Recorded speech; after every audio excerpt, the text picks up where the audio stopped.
prestation majuscule du SU Agen ce samedi soir sur la pelouse de Pau. Complètement maîtres de leur sujet, les Agenais ont planté pas moins de 4 essais à la section, dont un triplé de Nakosi pour s'offrir un précieux deuxième succès à l'extérieur de la saison, 22-33. Malgré 3 essais marqués et un score en leur faveur à la pause, 22-20, les Béarnais ont sombré en deuxième période et signent une très mauvaise opération en vue des phases finales. Thibaut d'Aubagne de Pau versus Agen Consport, porté par leur large victoire dans le duel de la peur face à Oyonnax samedi dernier, 36-21, les Agenais n'avaient rien à perdre ce samedi du côté du hameau.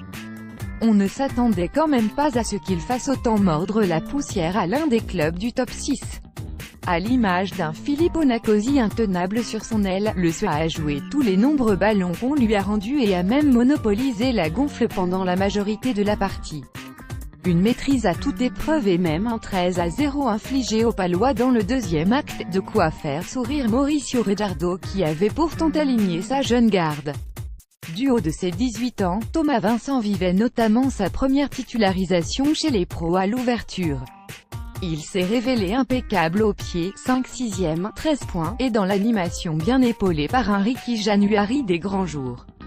Johan Tanga Manjin de Agen, Pau versus Agen Consport, douche froide pour la section. À l'inverse, les joueurs béarnais ont coulé à pic dans ce match. C'est d'ailleurs avant le coup de sifflet final que leur entraîneur Simon Manick s'est allé féliciter le banc adverse avant de rentrer au vestiaire avec le regard noir qu'on lui connaît. Cette 3e défaite de la saison à domicile est une douche froide pour la section qui n'a peut-être pas encore digéré ce revers sur le fil la semaine dernière à Bordeaux-Bègles, 19-18.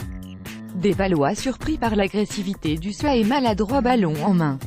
Ajoutez à cela l'indiscipline et vous aurez le combo infernal d'un match raté sur sa pelouse. Pire, l'ouvreur néo-zélandais Colin Slade est sorti sur blessure avant la sirène, visiblement touché à la jambe droite. Quand cela ne veut pas. Ben Mouen de Pau versus Agen Consport. Après 3 ans d'invincibilité face à Agen, la section paloise s'incline à domicile, 22-33, sans le bonus défensif. Une très mauvaise opération comptable, car La Rochelle et Lyon ne sont qu'à un point derrière et pourraient en profiter pour évincer Pau du top 6 à 2 journées de la fin de la phase régulière.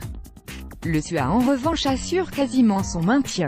Avec la défaite simple de Brive à Oyonnax et un point terrain de plus que le CAB après leurs 2 confrontations, les Agenais sont même assurés de ne pas terminer dernier du championnat et joueront, dans le pire des cas, un barrage avec le finaliste de Pro D2.